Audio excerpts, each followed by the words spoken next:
uma pessoa na rua é um problema muito pequeno para o Estado poder cuidar. Mas muitas pessoas na rua é um problema muito grande para o Estado poder cuidar. A gente não precisa esperar, não. Eu acho que a gente pode entrar. A gente já está curioso aqui para saber como é que é o método, como que ele funciona, qual o impacto que ele gera. E o futuro de um país, se a sua juventude, ou seja, 2/3 do desempregado é o jovem. Como é que você vai formar os seus jovens como novos trabalhadores, cidadãos, profissionais?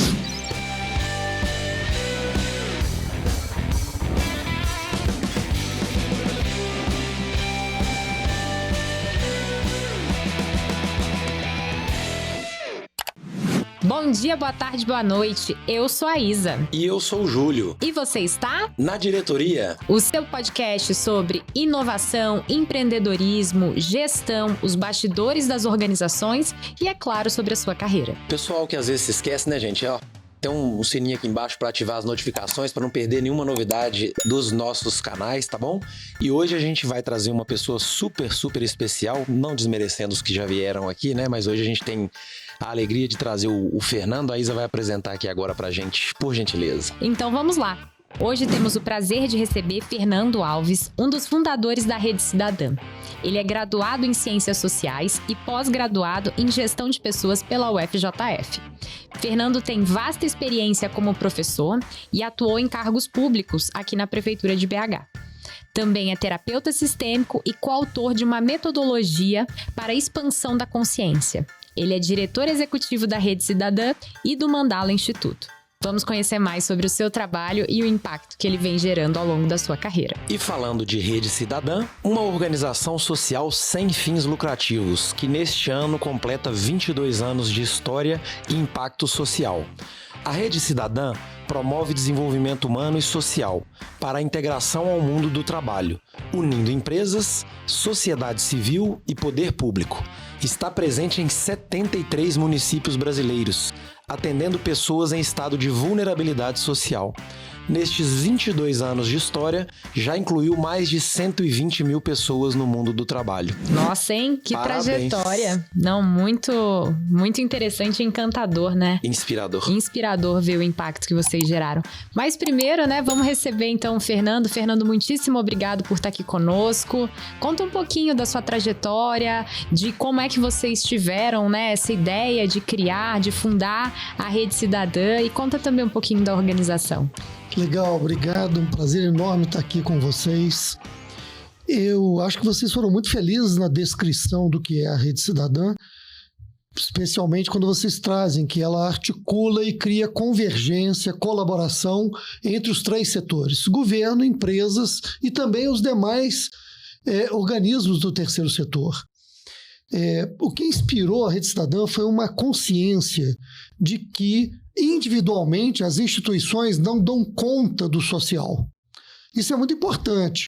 Há um conceito de um sociólogo inglês chamado Samuel Huntington que diz assim: uma pessoa na rua é um problema muito pequeno para o Estado poder cuidar, mas muitas pessoas na rua é um problema muito grande para o Estado poder cuidar. Então é muito importante que a gente perceba que o que engendram os problemas sociais são múltiplos fatores. Então o Estado sozinho não vai dar conta de resolver os problemas sociais. E quando eu participei da experiência de governar Belo Horizonte, eu fui secretário de administração de Belo Horizonte e depois fui secretário de Direitos de Cidadania, ficou muito claro para mim os limites do poder público na solução dos problemas sociais. Então ali nascia essa ideia de que era preciso construir uma rede que envolvesse governo, envolvesse as empresas que desde os anos 90 começaram a se desenvolver com a ideia de criar o movimento de responsabilidade social das empresas, hoje chamado ESG, né? Então a Rede Cidadã, ela se conecta com o S do ESG, que é esse compromisso social das empresas, e o próprio terceiro setor.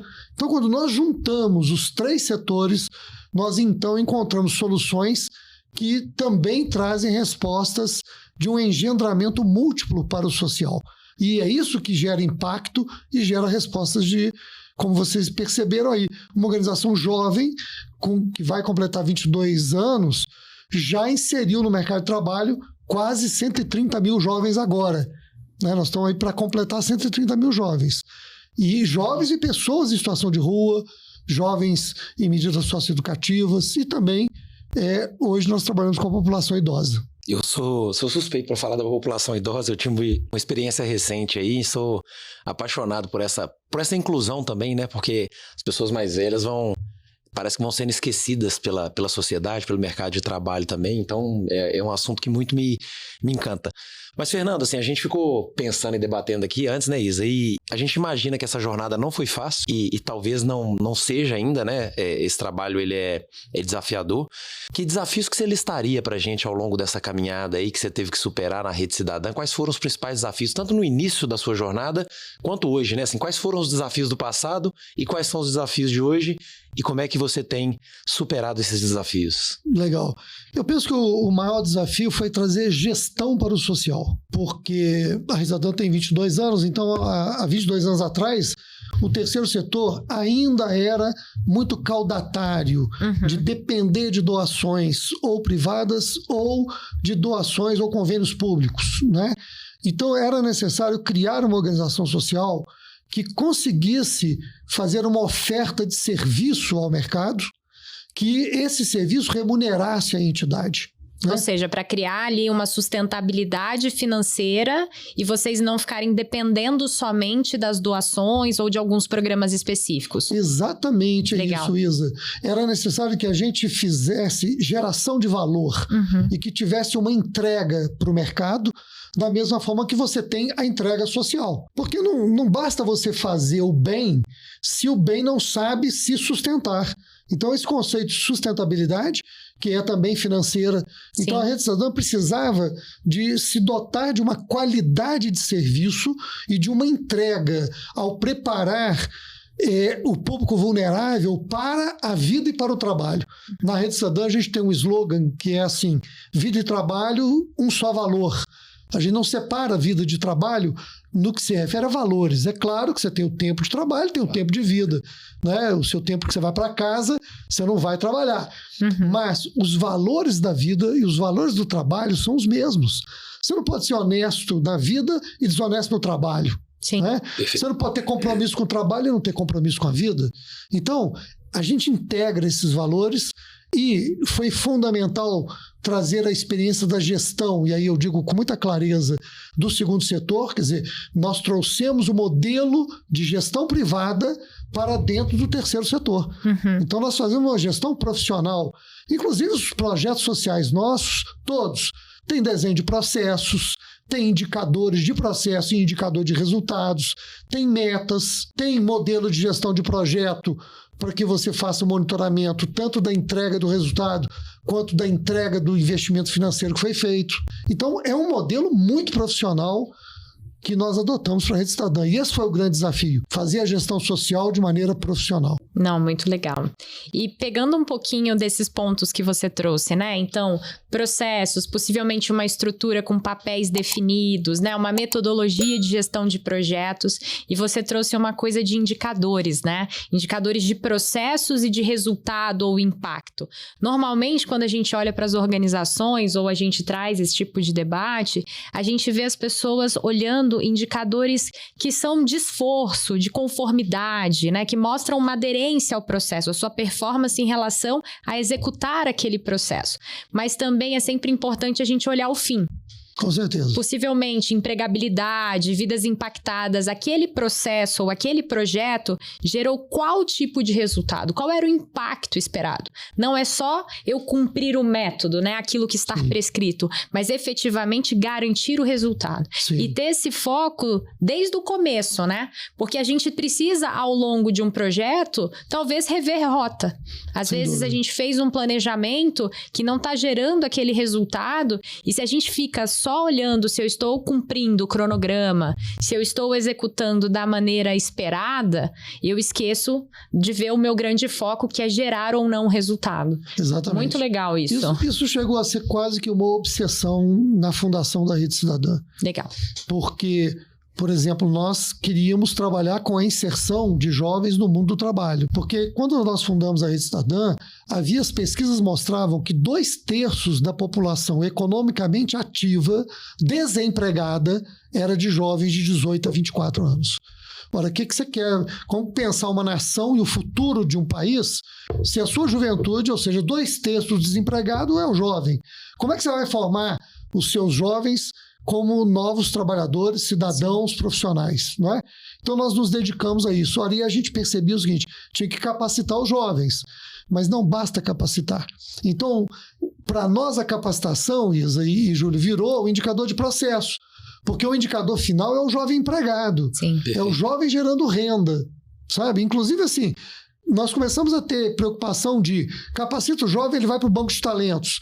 Mas quanto tempo ele fica parado no banco de talentos e você tem que garantir o emprego dele? Ele tem que ser inserido. Perfeito. Então, desde a primeira hora, a nossa medida principal era o resultado por número de jovens inseridos no mercado de trabalho, né? E não apenas capacitado.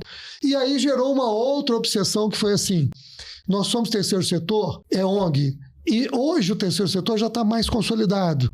As pessoas já reconhecem o profissionalismo do terceiro setor. Mas naquela época, a gente tinha uma preocupação de não ser visto como mais uma ONG, esse pessoal que fica falando do social, mas não entrega. Então, nós criamos um modelo de comprovar rastreabilidade que os jovens eram empregados. Então, nós arquivávamos, naquela época, no papel, hoje é digital. Naquela época a gente comprovava assim, o jovem fulano de tal, CPF tal, foi empregado, por exemplo, pelo McDonald's no dia tal, no mês tal, no ano tal, e nós arquivávamos a documentação. E para não ficar só num registro próprio, nós arquivávamos cópia da Xerox de carteira de trabalho do jovem que o McDonald's contratou, por exemplo, ou que outra empresa tenha contratado. Então não é só o indicador, mas é a evidência. A evidência. E uma sistematização dessa informação, né? Sem Porque dúvida. eu acho que o profissionalismo, né? Esse processo de profissionalização, essa nova abordagem precisa, talvez num primeiro momento, aí é minha hipótese, minha teoria, se comprovar. Sim, Falar sem assim, dúvida. eu realmente empreguei, né? Gerei esse resultado e eu tenho como provar, Eu né? provo, Porque aí exato. você muda a cabeça das pessoas a partir do momento que elas veem que realmente é um trabalho sério, profissional, que infelizmente tinha e ainda tem um pouco do preconceito de ser só o discurso, Exatamente. mas não, na verdade estamos impactando, estamos gerando resultado, né? Hoje, porque isso também tem um custo, sabe? Sim. Né? Por exemplo, nós chegamos a ter que ter arquivos e arquivos, salas só de arquivos, né? Hoje a gente tem isso tudo digital, mas hoje eu já começo a trabalhar com a ideia de que tudo pode ficar incorporado no nosso sistema. Sim. Então você tem um sistema que você registra tudo, eu não preciso mais ficar, tira o xerox e tal, porque está tudo lá no sistema. A Rede Cidadã tem hoje mais de 3.000 empresas que são nossos clientes, que contratam com a Rede Cidadã. Né? Então, Legal. hoje a credibilidade é um patrimônio já da instituição, mas foi necessário 22 anos para a gente falar assim, credibilidade é um patrimônio da Rede Cidadã. E aí, eu tô pensando assim, na trajetória, como é que foi esse ganho de maturidade, assim, né? Você falou da implementação de sistemas de gestão e etc. Mas conta um pouco pra gente, você comentou de geração de valor pro cliente lá na ponta. Não adianta eu ter uma instituição que tem um propósito social se eu não gero valor para quem tá me contratando. E aí eu vou voltar tendo uma discussão que a gente estava tendo aqui antes de modelo de negócio, né? Como é que funciona hoje essa questão da remuneração de uma organização que é sem fins lucrativos, mas como é que vocês encaixaram isso? Geração de valor para o cliente, como é que esse cliente paga, como é que isso... Assim, só para... Porque eu acho que serve de exemplo para outras instituições, né? De que realmente elas precisam entregar valor para esse alguém que vai contratar o seu serviço. Então, como é que é esse modelo de prestação de serviços hoje? Até para as empresas que estão vendo a gente aqui, se quiserem se associar à Rede Cidadã, fica aqui o convite também para essas empresas buscarem a Rede Cidadã aí para complementar as suas missões, né? Acho a sua pergunta extremamente pertinente, por 2 motivos. Primeiro, nós tomamos uma decisão desde o início que a Rede Cidadã não pediria a uma empresa, escuta, contrata um jovem porque ele é pobre. né? Isso não gera valor. Nós fomos preparar os jovens para que eles realmente pudessem levar valor para as empresas. Né? Então, essa foi a primeira mobilização da nossa parte, ou seja, preparar os jovens para que eles pudessem agregar valor às empresas. Segundo, isso acontecer como uma oferta de serviço. Então, velocidade na entrega dos jovens, né? Uma preparação do jovem melhor. E aí, isso foi gerando uma curva também de valor do próprio projeto. Exemplo, vou te dar 2 exemplos aqui. Aliás, poderia dar 3 que são muito pertinentes. O primeiro foi, primeira observação que a gente viu, não basta você pegar um jovem e ter um emprego e traçar uma linha reta. Jovem desempregado, emprego, traça uma linha reta, não. E não é porque ele é pobre que ele também vai direto para o emprego. Você precisa ver quais são as competências do jovem, porque você precisa cruzar, fazer um matching das competências do jovem com as competências da função. Então, nós adotamos de cara o uso de ferramentas de assessment com base no DISC, que são ferramentas hoje conhecidas pelo mercado. O mercado compra essas ferramentas para que você tivesse, então, uma leitura de competências. Então, esse jovem, por exemplo, ele é mais extrovertido. Ele pode, então, trabalhar no balcão, ele pode trabalhar no atendimento ao cliente, não é? Esse jovem, ele não gosta, ele não tem características de extroversão. Então, você pode colocar ele, por exemplo, no back-office, você pode colocar nessas áreas, por exemplo, que você tem estoque, porque ele não precisa de muito relacionamento, não é? Então, você vai criando competências de identificar as competências inatas do jovem e as competências da função e cruzar isso. Nós, da Rede Cidadã, chegamos a mapear mais de 5.000 competências das funções do mercado de trabalho para poder cruzar com os jovens. Né? Hoje a gente usa o Profiler, que é uma ferramenta que as empresas estão habituadas e que faz o match do jovem com a função da empresa. E a gente oferece para a empresa já, eu estou te mandando aí o profiler do jovem, que é o perfil de competências dele. Isso é um serviço que eu agrego valor para a empresa. Tem muita empresa que contrata jovens com a gente que ainda não usa a ferramenta de assessment para contratar os seus funcionários. Isso é um valor que nós levamos. Um outro valor foi perceber que a juventude, que já tinha jogado a escola no lixo, estava descartando o trabalho também. Então o trabalho estava perdendo a percepção de valor. Então nós criamos a sala de valores para trabalhar com a juventude a noção de que o trabalho é um valor para a vida, que já tinha sido perdido. Eu não consigo perceber o desenvolvimento de uma pessoa sem trabalho. É impossível pensar o desenvolvimento humano sem trabalho, porque o trabalho compõe a percepção da pessoa sobre os seus limites, sobre até onde ela consegue ir, até onde ela não vai, do que ela dá conta, quais são os seus potenciais. Não é? E o terceiro, que depois, num certo momento da nossa conversa, eu gostaria de explorar, é sobre as competências socioemocionais. Porque a gente descobriu que o que põe para dentro da empresa são as competências técnicas. O que tira. Mas o que põe para fora é o comportamental. E nós desenvolvemos uma metodologia própria, que hoje é assim, inovação no Brasil, que está tendo impactos incríveis. Eu posso contar relatos aqui. Eu acho que a gente não precisa esperar, não. Eu acho que a gente pode entrar. A gente já está curioso aqui para saber como é que é o método, como que ele funciona, qual o impacto que ele gera. A palavra está contigo, já estamos curiosos aqui. Perfeito. Então, eu até quero contar um caso de como que a gente chegou nisso, por meio de uma pesquisa que foi feita com a Accenture, que é uma empresa, das maiores empresas do Brasil hoje na área de gestão, consultoria e tecnologia. E quando a Accenture faz uma pesquisa junto aos nossos públicos, ela consulta empresas e os jovens.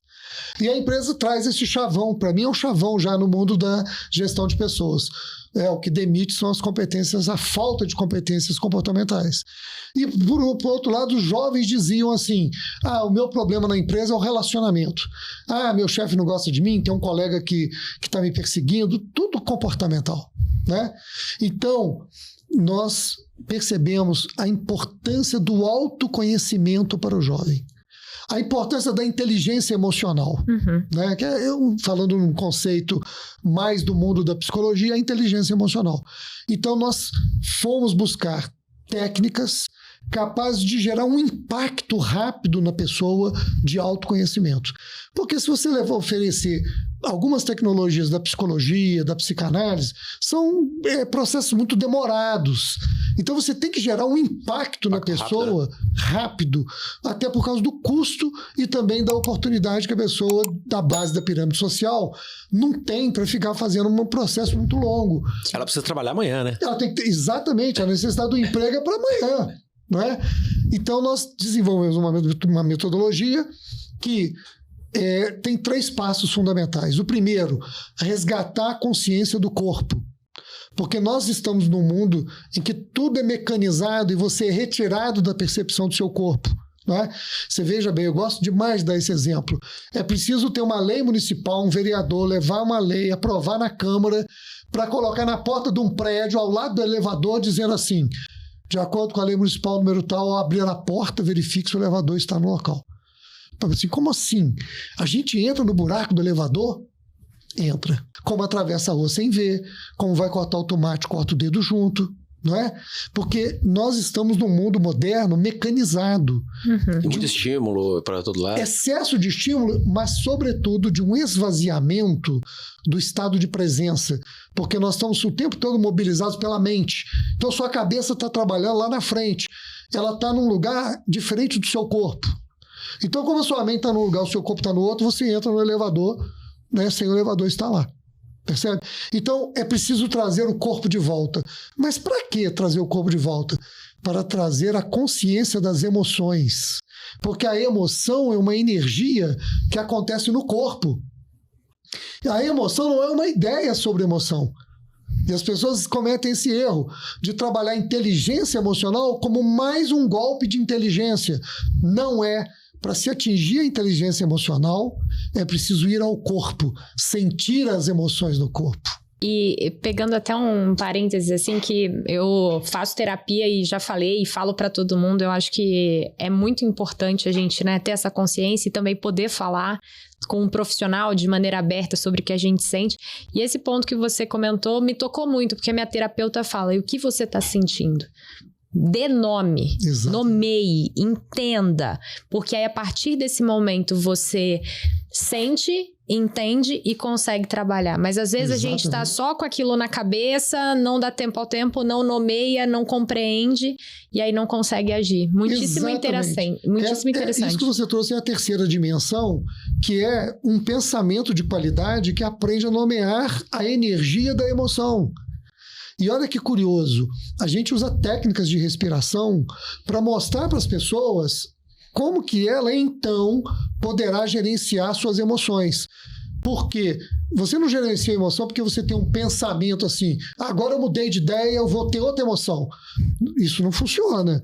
Mas quando você observa que o seu quadro emocional é acompanhado de um quadro respiratório, ou seja, para toda emoção tem um quadro respiratório.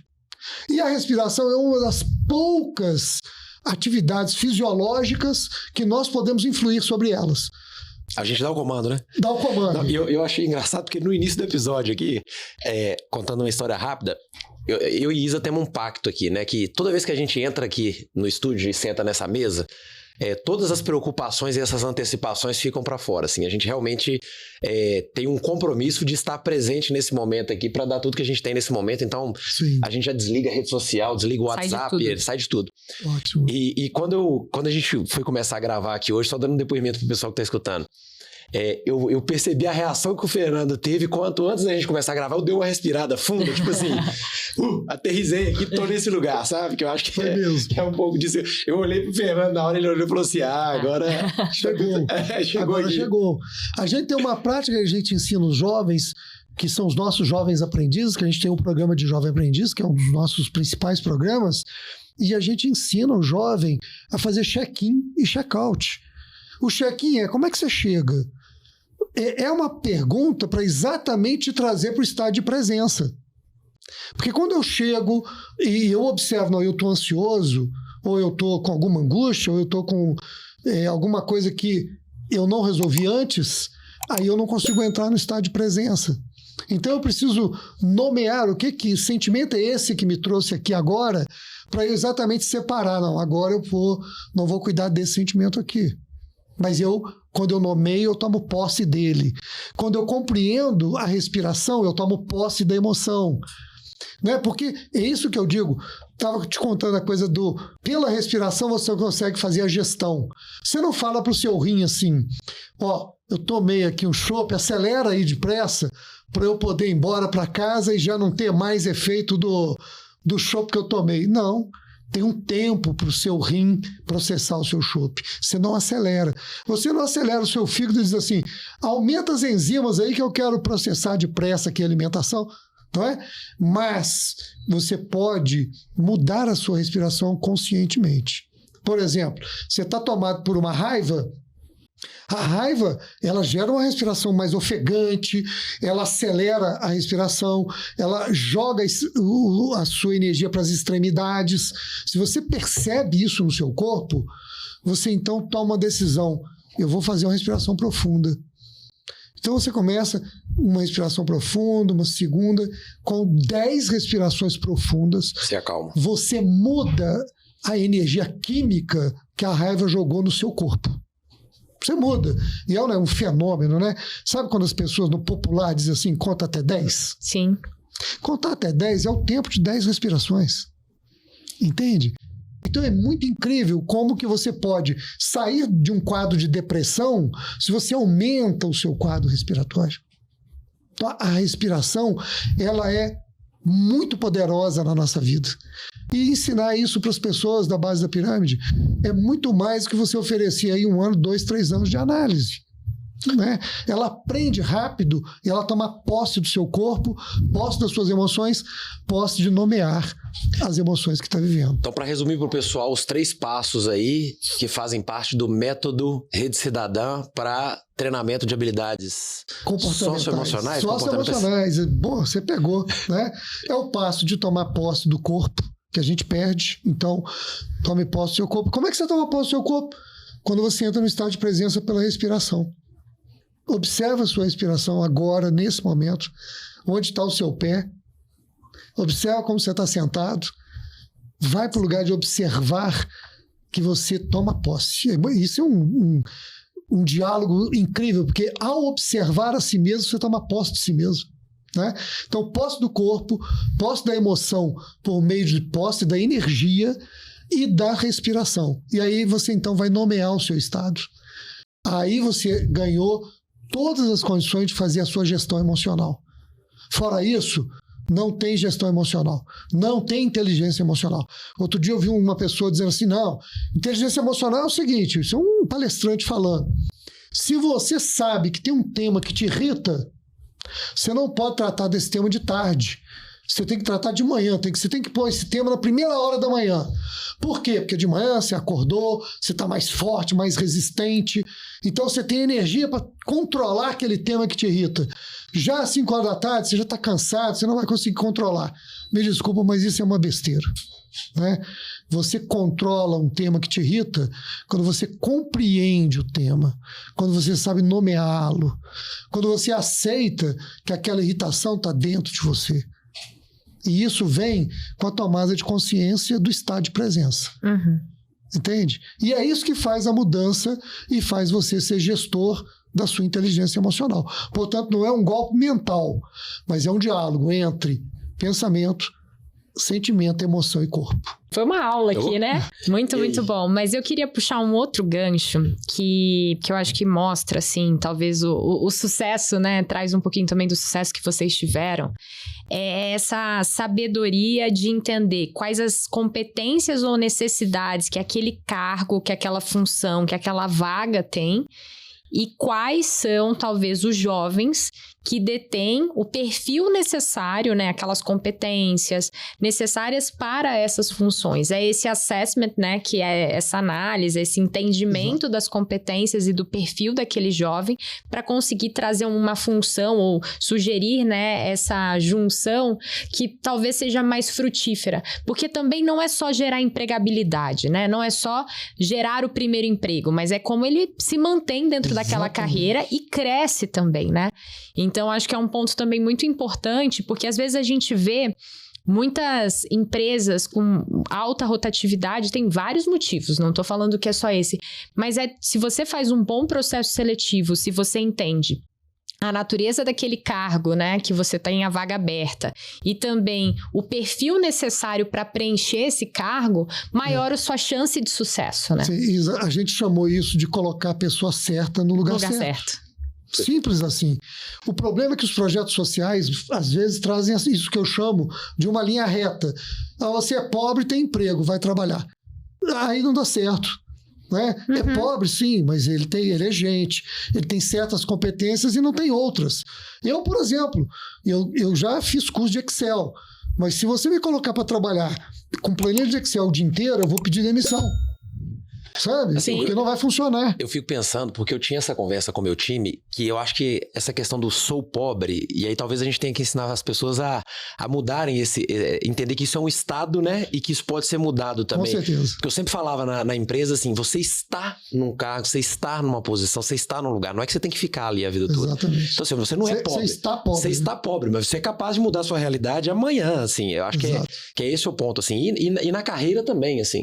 Que é esse ponto da pessoa não se apegar a um cargo, não se apegar a uma posição, porque é isso, assim, outras oportunidades vão aparecer, você vai continuar querendo se desenvolver, tá certo?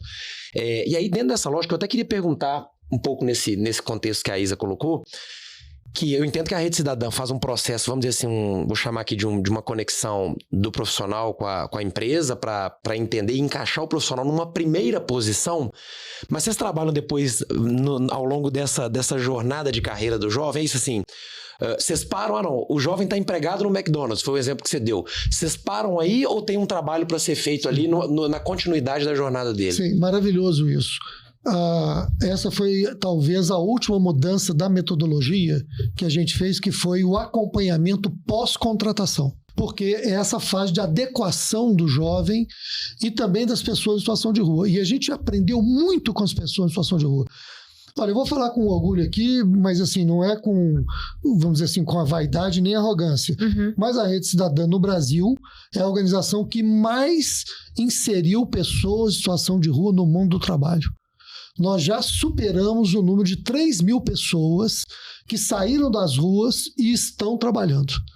Mas tem que falar mesmo, porque é motivo de orgulho mesmo. É motivo de orgulho. Claro. E é também de dizer para a sociedade assim, nós podemos resolver o problema das pessoas em situação de rua. Ele tem solução, mas nós temos que nos debruçar juntos. Não basta, por exemplo, entregar para o governo e dizer resolva, porque não vai. É preciso realmente trazer essas pessoas de volta para o mundo do trabalho, para o mundo da vida.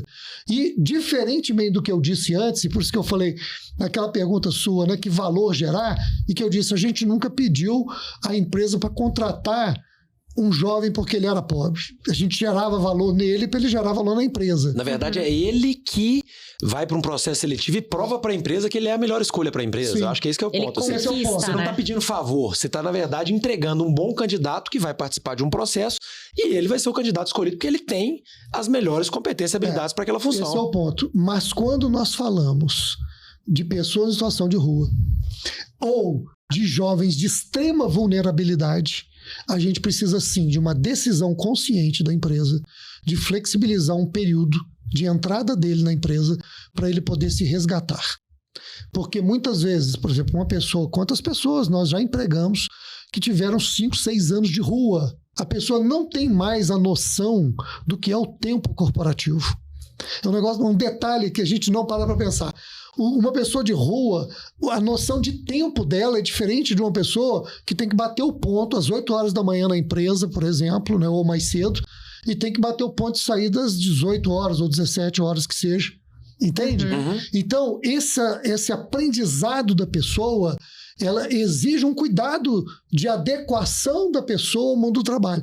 Por isso, com elas a gente aprendeu a necessidade do acompanhamento. É o que a gente fala, o onboarding dela é diferente, né? O processo de onboarding dela, da entrada, deveria ser diferente, né? Com certeza. Então, a empresa precisa, e nesse caso, de o que eu chamo de tolerância. Então, nós criamos um conceito chamado RH compartilhado, em que a Rede Cidadã, com seus profissionais, faz um trabalho de RH junto à empresa, junto ao próprio RH da empresa, que cá entre nós, o RH das empresas não foi preparado para fazer inclusão social. Então é preciso ajudar o RH das empresas nisso. E essa é uma função que nós aprendemos a fazer. Né? E que é também hoje necessário com algumas categorias, como pessoas com deficiência, que quando elas entram como aprendiz, é uma vantagem para a empresa, porque a empresa ela tem uma expectativa, ela quer uma pessoa com deficiência, eles brincam assim, né? Ou fala sério mesmo, uma deficiência leve, né? Sim. Aí eu brinco, deficiência leve é igual a minha, né? Porque, sabe? Então, assim, você tem N de deficiências, inclusive intelectuais, e as pessoas podem ser produtivas. Claro. Mas é o que você falou, ela tem uma habilidade ali que às vezes para ela é única. É o que o pessoal fala, às vezes a pessoa que é cega, ela tem uma audição distintiva, ela tem, ela vai ter uma outra competência que se destaque, e aí é isso, é você conseguir, parece que nós somos, eu tô até para fazer uma puxada para academia, parece que a gente tá sendo taylorista aqui, né? Preciso separar só aquela característica da pessoa e fazer com que ela repita.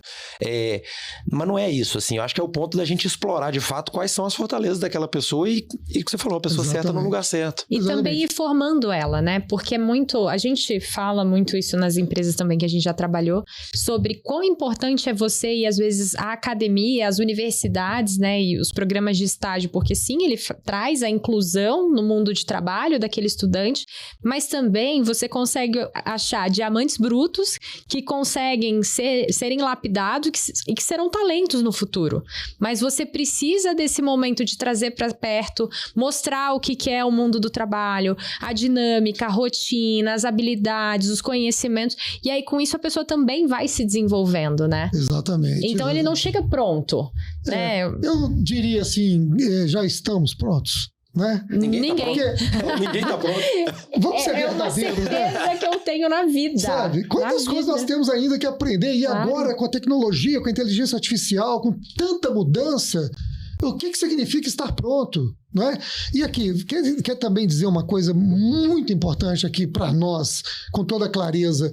O tema das competências socioemocionais não é um assunto para pobre, é um problema de toda a população. Quantos líderes têm na sua deficiência, eu vou usar esse conceito, ou vamos dizer assim, na sua baixa habilidade socioemocional, o seu principal problema como líder? Sim. E são líderes, são homens que fizeram MBA, foram para Harvard, etc. e tal. Né? E tem problemas de comportamento, de liderança. E assim, gerentes e tantos outros. Né? Eu vou dar um exemplo muito interessante. A gente ensina os jovens a olhar nos olhos, para que, quando você está falando e tal, eu olho nos seus olhos para eu te prestar atenção, para eu entender o que você está me trazendo, para eu mostrar, inclusive, interesse, né? Então, nós começamos a mostrar para os jovens assim, olha, quando o seu chefe te puxar a sua orelha ou reclamar, né? Aquele famoso esporro popular, né? Presta atenção, olha nos olhos, porque muitas vezes as pessoas baixam a cabeça, não escutam e estão alimentando uma raiva ao chefe. Não é? Então a gente fala, olha nos olhos, mostra o seu interesse. E aí os jovens começaram a voltar para nós e falaram assim, pô, você falou para a gente prestar atenção, olhar nos olhos, e eu estou prestando maior atenção, e meu chefe fala assim, tá me encarando por quê? Nossa! Percebe? Como que essa questão da sensibilidade socioemocional e do domínio da saúde mental, é disso que nós temos que falar hoje, ele precisa ser tratado dentro das empresas, principalmente junto às lideranças. Vocês têm feito trabalho nas lideranças das empresas também? Sim. Ou tem planos para? Não, nós temos feito. Inclusive, a gente criou um programa que a gente resolveu chamar Terapeutas de Expansão da Consciência, porque é de expandir a consciência que se trata. Porque quando você compreende as suas emoções, você então expande a consciência sobre si mesmo. Né? Hoje eu conversava com um profissional em Belo Horizonte e a gente conversava sobre o que tira ele do estado de presença que vocês dois exercitam para entrar. Bom, se eu estou preso ao passado, eu estou amarrado numa angústia que me tira daqui. Ou, se eu estou ligado ao futuro, eu estou amarrado a uma ansiedade que me tira daqui. Então eu preciso largar o passado e o futuro para estar aqui agora. Entende? Então eu preciso nomear assim, peraí, isso é um tema do meu passado, por que eu estou preso nele aqui? Agora. Se eu não nomeio, eu fico preso. Entende? Então ensinar isso é a grande questão, o grande movimento para todas as pessoas. Então hoje nós adquirimos um espaço chamado Centro Mandala, que fica em Itatiba, 96 quilômetros de São Paulo, e onde nós temos lá um grande auditório, temos um salão para promover vivências, porque a Rede Cidadã adotou a metodologia vivencial. E hoje o nosso programa Jovem Aprendiz, ele já atinge 20% de formação vivencial. Por quê? Porque a gente quer que o jovem saia dessa visão só do cógitus. Eu penso, logo existo, sabe? É o negócio do raciocínio, da engenharia, né? Do pensamento. Do racional. Do racional. Então você não pode ficar só no racional. Não é? Por que eu parece que você quer estar ocupado o tempo inteiro pensando no próximo passo? A nossa escola é francesa, então você é induzido a pensar, mas tem muita coisa que, para resolver, é preciso sentir. E por que não é eu sinto, logo existo? Né? Eu penso, logo existo? Então, hoje nós temos que resgatar esse lado perdido da dimensão. Então, no Centro Mandala, nós estamos oferecendo formação para líderes de empresas, gestores de recursos humanos, ou seja, todo tipo de cargo de liderança que lida com gente, porque toda liderança trabalha com equipe, claro. Então é preciso saber cuidar de gente. As empresas bem-sucedidas são aquelas que aprendem a evoluir com as suas pessoas, que aprendem a desenvolver os seus profissionais, né? E a Rede Cidadã está oferecendo isso hoje. Inclusive, foi uma estratégia para ensinar as empresas a receber os nossos públicos de inclusão social. Ensinar a empresa a como fazer a inclusão social, inclusive da diversidade, que é você incluir os públicos diversos hoje, como a comunidade LGBT, os trabalhadores trans, negros, né? PCDs, e inclusive, eu gosto de dizer, incluir quem pensa diferente. É isso, conseguir promover a diversidade e entender como ela potencializa o seu negócio, né? E potencializa mesmo. Muito. A gente traz algumas pautas, não só de gênero, mas de inclusão realmente, de quem pensa diferente, de quem tem outra perspectiva e quanto isso enriquece o negócio.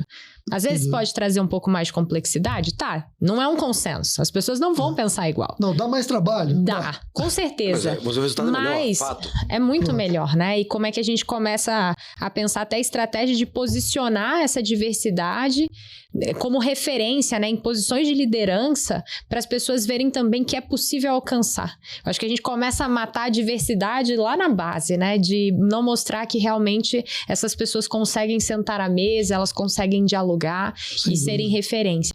Mas um ponto que eu acho que você trouxe foi muito importante, e aí falando de saúde mental, a gente sabe que o tema, ele ficou talvez um pouco mais conhecido, ou com um pouco menos de tabu agora na pandemia, onde a gente realmente começou a lidar com talvez mais clareza, ou com mais recorrência, né? Com esses temas dentro das organizações.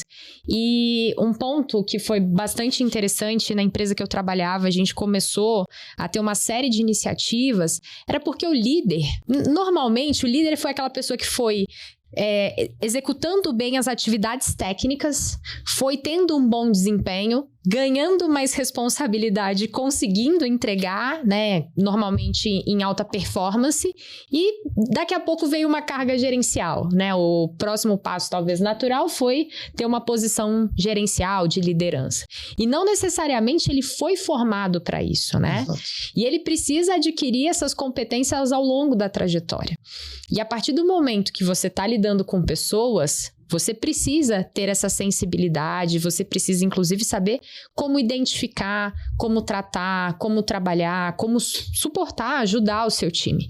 E a gente vê, assim, que é um gap muito claro na formação de líderes, né? Então, acho que é um ponto bastante importante. E se você puder explorar um pouquinho, o que vocês trazem de conhecimento, ou às vezes de método, de dicas, insights para essas lideranças, no momento que eles começam a lidar com desafios de saúde mental no seu time, por exemplo. Tem uma palavra-chave para que tudo isso funcione, é autoconhecimento. Sabe? Se você não se conhece, como que você vai estabelecer uma boa relação com os outros? Seja numa relação entre iguais com seus pares, seja numa relação com liderados e até com seus líderes. Então, o autoconhecimento é talvez a grande transformação que a humanidade precisa de tomar em suas mãos. Porque o autoconhecimento é, em primeiro lugar, você tomar posse de si mesmo. posse daquilo que você tem como fortaleza, daquilo que você tem como algo que ou você tem uma oportunidade de melhoria ou não adianta que não vai melhorar. Então, por exemplo, assim, você pode me oferecer o salário que você quiser. Eu jamais vou ser um profissional que vou trabalhar com planilhas de Excel durante mais do que 30 minutos do meu dia. Não vou dar conta. Bom, você me pagar muito, então eu vou suportar, vou tapar o nariz e vou trabalhar 1h30, 2 horas. Mas tem limite também, né? Tem limite, sabe? Você sabe que uma hora você vai... Mas vocês já perceberam que se vocês quiserem me entrevistar por 10 horas, eu vou ficar 10 horas aqui conversando. É um risco. É um risco. Porque essa é uma competência minha. É uma competência que ela não era só uma tendência minha.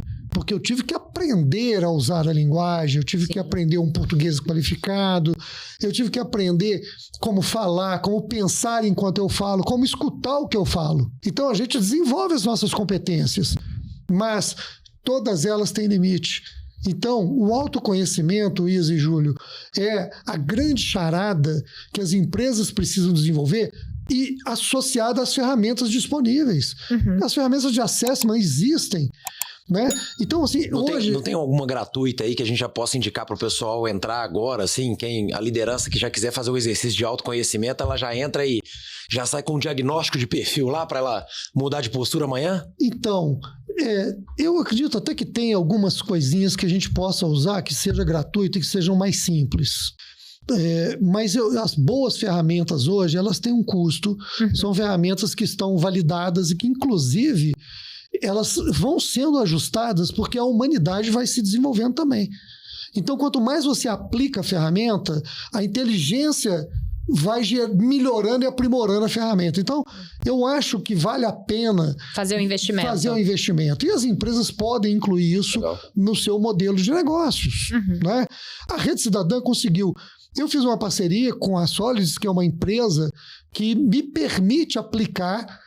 Aí sim, eu aplico de graça na base da pirâmide. Porque são pessoas vulneráveis, são pessoas de vilas e favelas, eles não têm recurso para isso. Então, para eles, eu ofereço isso sem custo. Mas, até mesmo dar uma devolutiva, explicar para a pessoa como que é isso, tem um custo. E como é que é isso? Porque você tem que ter um profissional que, na verdade, faz a leitura do perfil e já dá assim, o próximo passo, como é que a pessoa deveria se posicionar ou agir de acordo com cada característica daquela, né? Eu acho que é isso, assim, é quase como se fosse assim, o profissional que vai orientar essa pessoa, ele já tem ali também um método por trás que vai orientá-lo sobre que insight ele vai dar para a pessoa para ela agir em determinadas situações com base na característica dela, né? É fabuloso, Júlio, você vê jovens de 16 anos, quando ele vê e ele conhece as competências dele, e às vezes aparece uma vaga de jovem aprendiz para ele e a gente, olha, tem uma vaga aqui para você.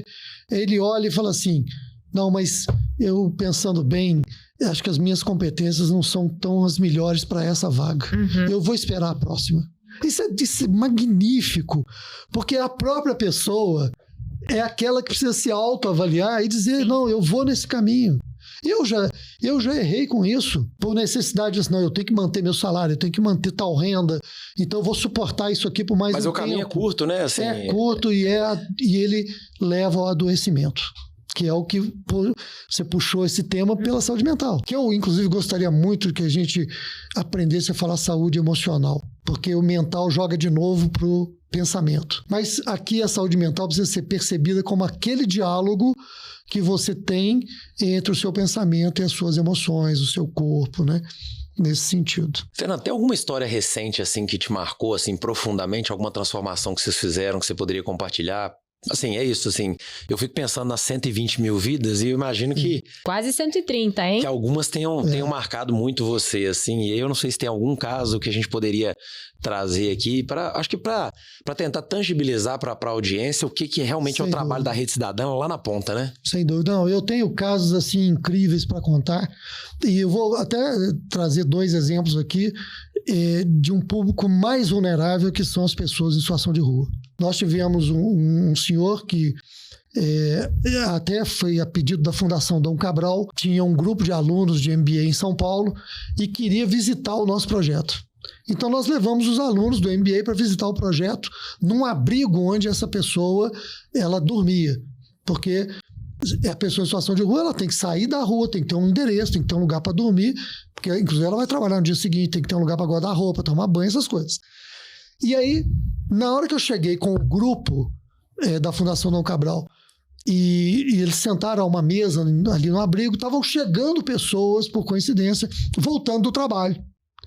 E aí o pessoal convidou, olha, esse pessoal aqui está voltando do trabalho e tudo. Aí uma jovem falou assim, eles estavam falando aqui de um treinamento socioemocional, e isso ajudou o senhor no emprego? Aí esse homem virou e falou assim, no emprego não, minha filha, ajudou na vida. Porque, olha a frase de uma pessoa em situação de rua. Ele disse assim, antes a raiva mandava em mim, agora quem manda na raiva sou eu. Legal. Olha. Sabe? Esse é o exemplo mais autêntico da metodologia que a Rede Cidadã vem utilizando para mostrar para vocês que cuidar das pessoas, cuidando do seu emocional, gera bons resultados. Né? Nós tivemos um trabalho com a ReHap antes da pandemia, em que nós reduzimos o turnover de várias lojas em São Paulo, trabalhando com as pessoas, com os gerentes e com a equipe na perspectiva socioemocional. Né? Muito legal. Então, tem solução para a gestão de pessoas. Agora, eu também devo dizer, vamos desistir de trabalhar só o racional? Né? Vamos perder essa visão irracional de que o homem é um império da razão? Enquanto nós não aceitarmos que nós somos seres afetivos, que precisam de relações afetivas no ambiente de trabalho, nós não vamos romper com esse domínio que é um império cartesiano em que as pessoas são chamadas a seguir só o mental. Né? Agora eu fiquei muito provocado. Porque assim, você fala de relações, né? E aí eu queria fazer uma pergunta que sempre é debate em todas as... E tá um debate recente que é a discussão assim. E aí eu não vou nem fazer a pergunta assim, trabalho presencial ou trabalho remoto? Quando faz sentido ter um trabalho presencial, quando faz sentido ter um trabalho remoto na sua visão, assim? É isso, o que as pessoas conseguem absorver em cada modelo de trabalho desse, assim, na sua visão, assim, se tivesse que levantar uma bandeira, porque a gente vê esse debate acontecendo, eu tenho uma posição, assim, não quero colocar aqui, mas eu acho que é entender isso, assim, como é que você acha que cada modelo de trabalho desse contribui para essa questão que você está colocando aqui agora? Sim. Olha, a Rede Cidadã adotou um sistema híbrido hoje. Porque hoje nós temos a linha de ponta que trabalha com o atendimento aos jovens, com a capacitação, de encaminhar o jovem para as empresas, acompanhar, e essa equipe tem que trabalhar presencial. Mas nós temos inúmeras atividades que são de escritório. Essas podem ser back-office. Né? Porque hoje a gente faz reuniões com pessoas em qualquer lugar do mundo. Né? Eu tenho hoje funcionária que mora nos Estados Unidos. Mas como assim? Ela trabalha com o quê? Com prestação de contas. Ela é uma excelente profissional que trabalhou na área pública, tem uma ótima compreensão sobre prestação de contas públicas. Então, os nossos projetos públicos passam pelas mãos dela na prestação de contas. Então, eu tenho hoje o meu diretor de marketing, ele mora em Oliveira. E a Rede Cidadã está presente no Brasil, em 8 estados. Então, você pode ter, sim, atividades em que as atividades ficam bem à distância, né? Porque você pode fazer reuniões numa tela com todo mundo assistindo ali uma mesma apresentação, conversando, tomando decisões, como tem aquilo que não pode prescindir do presencial. O nosso próprio programa do Jovem Aprendiz, o ingresso do jovem tem 20 dias com um modelo à distância, mas depois tem um encontro semanal presencial. Então, eu acho que aquilo que não pode prescindir do olho no olho, do contato físico, da reunião de trabalho, né? Daquilo que pode ser feito à distância. Por quê? Porque é um trabalho, aí sim, meramente intelectual, meramente de dados, de análise de dados. Né? Eu fiz essa provocação também quando você pega um ambiente remoto, por exemplo, que é o que as pessoas falam hoje, assim, ela não tem um estresse ali, às vezes, de pegar o trânsito para ir trabalhar, ela tá em casa, ela para na hora do almoço e almoça com a família, almoça com o filho, que eu acho que é o que você falou, assim, são outros elementos que vão complementar essa rotina de trabalho, e aí volta naquele ponto que você colocou lá no início da discussão de trabalho e vida pessoal, né? Que eu acho que é isso, assim, é como é que você traz essas características que vão potencializar a pessoa enquanto o trabalho na função dela, se ela conseguir realmente encaixar outros elementos que são importantes para ela fazer bem aquele trabalho, né? Sem dúvida. Não, eu acho que todos ganham, inclusive a organização, porque no nosso caso a redução de custo com Vale Transporte foi enorme. Isso é uma redução brutal. É mais dinheiro que a gente faz chegar no jovem. Sim. E não fica na operação meio. E eu imagino que vocês têm um indicador de produtividade, etc., de resultado, né? Com certeza. Para demonstrar que isso não afetou a entrega das pessoas. Não afeta. É claro que naquilo que eu tenho que fazer presencial, sim, é um custo que tem que existir, né? Então, assim, eu vejo que o trânsito, por exemplo, está voltando a ser um inferno. Não precisa disso, sabe? Eu acho que tem muita gente que continua indo para o escritório e tem empresas que voltaram para o modelo antigo, na minha opinião, sem necessidade, né? Na Rede Cidadã, a gente tem, por exemplo, assim, durante a semana, tem um dia que as equipes se encontram lá. E as equipes marcam o dia que é melhor para elas. E por quê? Para manter também esse relacionamento, tirar uma diferença de opinião, né? Trocar uma ideia mais profunda.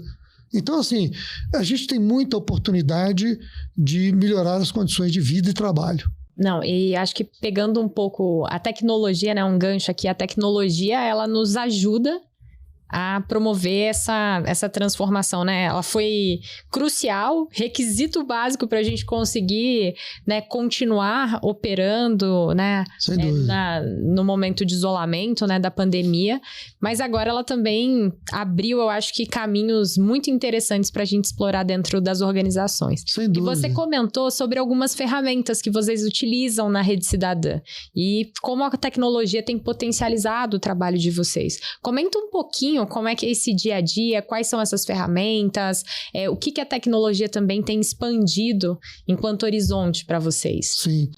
Então, hoje a gente já está evoluindo aos poucos, eu acho que tem muita coisa para a gente aprender, né, e desenvolver. Por exemplo, nós vamos agora sair de 3, 4 sistemas isolados e vamos migrar para um sistema único, né, para que eles integrado, tem um sistema mais robusto, mais consistente, né?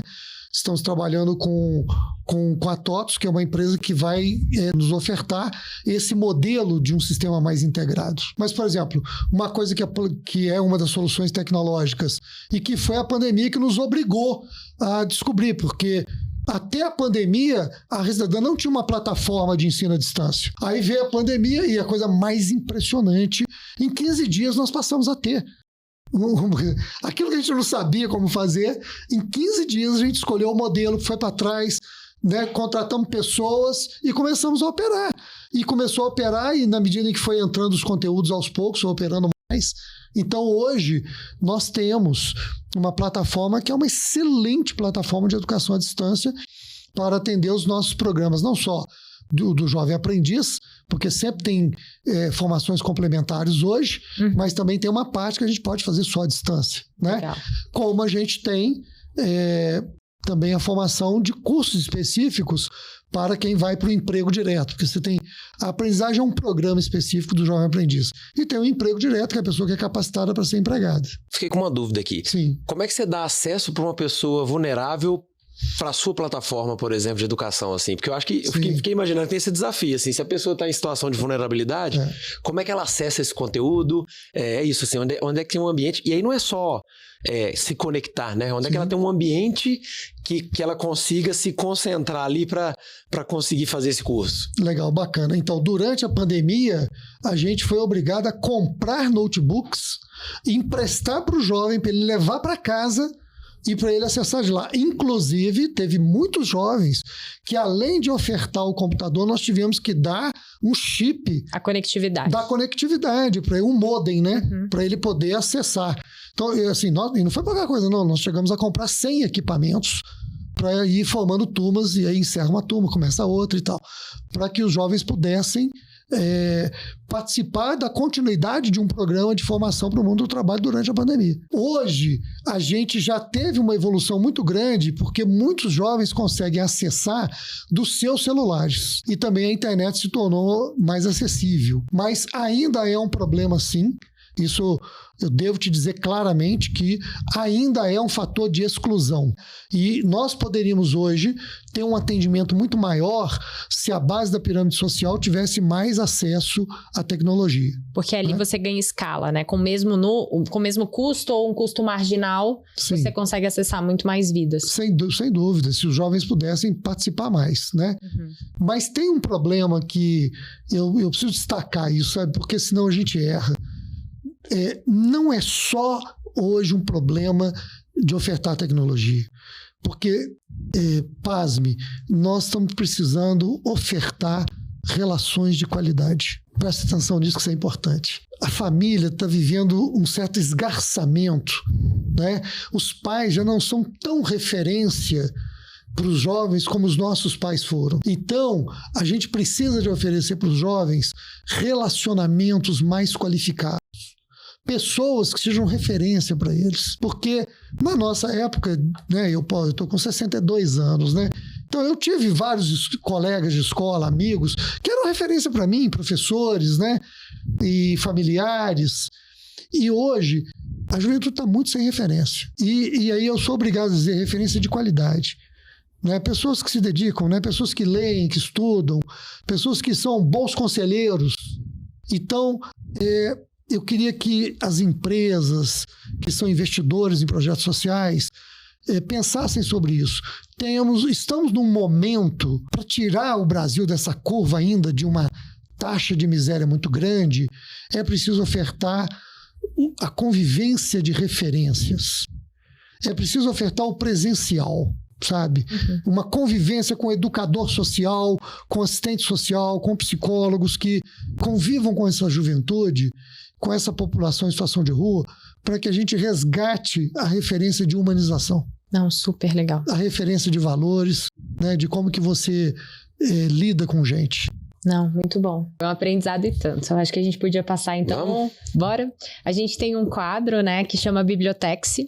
Eu acho que das grandes motivações para a gente ter a diretoria é levar acesso a conteúdo curado, de qualidade, acesso a algumas relações que talvez a gente tenha a oportunidade, eu acho que o prazer, né, de ter e de conviver com pessoas de referência de mercado, mas que nem todos têm essa oportunidade. Então, realmente, é a gente compartilhar da nossa carreira, de um networking muito forte que a gente tem também, mas para mostrar para as pessoas caminhos, aprendizados, insights, conteúdo que pode ser consumido, para elas também empreenderem, né, e transformarem as suas carreiras. Então, eu acho que esse é o Bibliotexe. A gente sempre pede para o nosso convidado trazer uma sugestão de leitura. A gente está formando a nossa biblioteca física também, que vai ser doada a uma organização indicada pelo público de casa. E a gente queria saber qual que é a sua indicação. Muito bem. Então, eu te confesso que eu tive muita dificuldade de escolher o livro, porque eu daria, assim, uma lista enorme. Você daria uma biblioteca, né? Eu daria uma biblioteca para vocês, porque tem muita coisa maravilhosa, muito livro, muita obra incrível, né? E isso é uma coisa que eu acho que vocês estão acertando, que é incentivar as pessoas a voltarem a ler, que precisa ler mais, sabe? Porque o livro é uma viagem, né? Quem lê um livro fez uma viagem, sabe? Uma viagem que pode ser, eu diria assim, para uma outra cidade, um outro país, ou até interplanetária, né? Você pode realmente viajar por terrenos muito desconhecidos. E talvez, eu devo dizer, viajar para um terreno muito desconhecido, que é o próprio interior humano, que é viajar para dentro e se conhecer mais. Então eu acabei escolhendo esse livro, e que se chama Saia da Sua Caixa, que tem um subtítulo assim, Liderança e Auto-Engano. Esse livro é uma parábola que conta a história de um líder que resolveu receber cada funcionário que chegava na sua empresa. Por quê? Porque ele queria ensinar o funcionário a não colocar ninguém numa caixa. Por quê? Ele dizia o seguinte, quando você cria um estigma sobre alguém, você fala, fulano é isso, né? Então você coloca o fulano numa caixa. E quando você põe alguém numa caixa, você também entra na sua. Sabe? Você entra na mesma caixa que você colocou a pessoa. Porque você a nomeia circunscreve nela características e a condena para sempre ser aquilo. Então você entra na caixa e você põe a pessoa na caixa. Então o livro Sai da Sua Caixa, ele vai dizer assim: sai da caixa e veja a pessoa como um ser em movimento, um ser que está em desenvolvimento, um ser que pode se transformar. Então não condene as pessoas por uma atitude, por um erro, por uma frase, por uma coisa que fez. Sempre trabalhe com o outro na possibilidade do desenvolvimento do outro, porque assim vai ser o seu próprio desenvolvimento. Então é um livro muito bonito, é uma parábola belíssima. Foi escrito pelo um instituto chamado The Arbinger Institute. E eu acredito que pela Amazon se consegue comprar esse livro, sabe? Super legal. Mas é um livro genial. E quando a Rede Cidadã era menor, eu comprei um livro desse para cada gestor da Rede Cidadã e coloquei um livro em cada cidade, para que todo mundo pudesse ler, né? E aí vem um problema, as pessoas nem todas pegam para ler o livro, né? Mas aí vamos lá, a gente tem que usar boas práticas de gestão, né? A gente cria um seminário, a gente marca encontros para discutir o livro, eu acho que aí exatamente. Eu acho que a gente concluiu o processo. Talvez seja o momento de eu voltar com esse livro para dentro da Rede Cidadã, né? Vamos promover as resenhas, eu acho que é algo que a gente quer fazer aqui, né? Por que não fazer uma roda de conversa em cima do livro e a gente fazer reflexões em cima de uma obra, né? Eu acho Maravilha, eu estou à disposição. Não, e quando você falou essa coisa do conceito da conversa, hoje eu quero promover na Rede Cidadã um livro chamado Conversas Corajosas, porque as pessoas estão precisando de conversas corajosas. O que é a conversa corajosa? É quando você sabe os seus limites, você sabe as suas dores, sabe as suas fragilidades e você não tem medo de falar delas para poder conversar com o outro sobre as dele. E aí, juntos, construir um ambiente saudável de trabalho, que é o que as empresas estão precisando. Esse é um ponto muito importante, né? E que eu sempre fui uma pessoa muito próxima do time. Sempre gostei muito de compartilhar. E talvez, em alguns momentos, as pessoas falassem assim, olha o que a Isa tá abrindo. Ela não deveria estar abrindo esse medo, ou esse feedback, ou esse desafio que ela vem passando. Mas, na verdade, eu acho que eu tinha 2 pontos. O primeiro, meu time estava ali comigo para tudo e eu para tudo com eles. Então, eu via neles pessoas que eu podia contar, que iriam me ajudar naquele desafio. E o segundo ponto é... se você às vezes não mostra essa vulnerabilidade, se você não mostra esses pontos assim que precisam ser desenvolvidos ou os seus medos, você não cria uma conexão de verdade, né? Você tá super afastado, aquela figura maravilhosa, inalcançável, mas que na verdade também é um líder solitário, que não tem ninguém para contar. Exatamente. Então, acho que eram 2 pontos, assim, que eram muito claros para mim ali no meu dia a dia com o time. E eu acho que são conversas corajosas, né? Essa coisa de mostrar a vulnerabilidade que fazem você também se conectar. Exatamente. E aí é tirar um pouco daquele estigma de que eu tenho que ser o líder perfeito. Lógico que você talvez não vá abrir certas coisas para todo mundo, mas é bem importante, eu acho que o seu time vê que você é gente como eles, é carne, osso e emoções, que eu falava, que eu acho que é... Carne, osso e emoções, energia, né? Acho que esse é um ponto bastante interessante, assim, e que eu levo para a vida. Perfeito, perfeito. Isso... Assim, não é possível querer desenvolver uma relação com o outro se você precisa esconder alguma coisa sua debaixo do tapete. Se você tem vergonha de algo em você, se você não se aceita. As nossas vulnerabilidades escondem as nossas forças. Sim. E as pessoas precisam descobrir isso. Eu ainda fico impressionado como que as empresas ainda querem super-heróis, sabe? Ainda querem pessoas que se apresentam de maneira falsa sobre si mesmas. Não existem, né? Essas pessoas não existem, então... E sustentar por muito tempo esse papel mata a pessoa por dentro, né? Não tenho dúvida. Eu acho que eu acho que mata a empresa, porque a empresa perde muitas oportunidades, porque o time... que não existe empresa, né? Existem as pessoas, né? Uma organização, na verdade, é isso. É um aglomerado de pessoas ali que estão se amontoando ali num lugar para fazer um determinado trabalho. Exato. Pronto. E quanto mais as suas pessoas expandem em consciência, mais a empresa expande, né? A empresa vai ser do tamanho da consciência do seu time. Nossa, incrível. Muito bom. Muitíssimo obrigada pela sua presença. Acho que foi uma aula, tocou a gente incrivelmente. Deixo aberto para você dar o seu recado final para quem nos acompanha. Então, mas obrigado a vocês dois. E eu aprendi há um tempo atrás que não é a fala quem diz, são os ouvidos que escutam. Porque você poderia falar tudo isso e você não escutar ou escutar de outra forma, né? Então, parabéns a vocês porque vocês estão escutando isso e isso está fazendo sentido. Então, eu fico muito feliz que o programa de vocês tenha aberto esse canal. Eu adorei essa ideia de diretoria, porque os líderes precisam se expor mais, falar mais, precisam escutar o que falam. E depois eu vou escutar esse podcast para ver onde que eu preciso melhorar, o que eu andei falando ainda que precisa de mais atenção e mais cuidado, né? E aí o que eu deixo como mensagem final é convidar líderes públicos, líderes privados, os líderes do terceiro setor, para que a gente trabalhe juntos, sabe? Para que a gente crie complementaridade entre governo, empresas e o terceiro setor. E nós, da Rede Cidadã, criamos um modelo para isso, chama Trilha de Desenvolvimento, que nós estamos implantando nas cidades onde a Rede Cidadã está e podemos também levar para outras cidades, se for à vontade de alguma prefeitura, alguma empresa, ou mesmo de alguma outra organização social. E se você entender que a diretoria pode te ajudar nessa missão, a gente está à inteira disposição, né? Para nós foi uma satisfação enorme conhecer o trabalho da Rede Cidadã e parabéns pelo trabalho brilhante que vocês têm fazendo, assim, foi o que eu falei, quando você comenta e traz alguns números, eu acho que a gente também, eu já vou dar um feedback em tempo real pro Fernando, né? Não precisa se desculpar para trazer isso para a mesa, não, porque a gente fica contente com o trabalho que está sendo feito também, então eu acho que a gente, sabe, eu brinco que a vida inteira eu participei de bancas, né, durante a academia.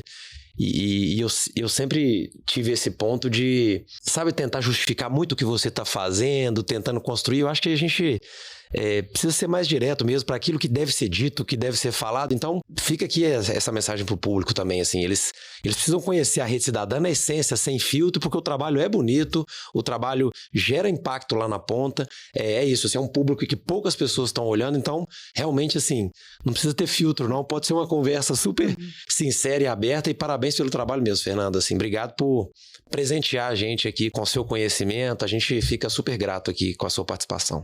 Legal, eu agradeço. Obrigado, Júlio. Obrigado, Isa. Obrigado aos ouvintes que vão emprestar os ouvidos de qualidade. E vão dar feedback pra gente, que a gente pede feedback o tempo inteiro.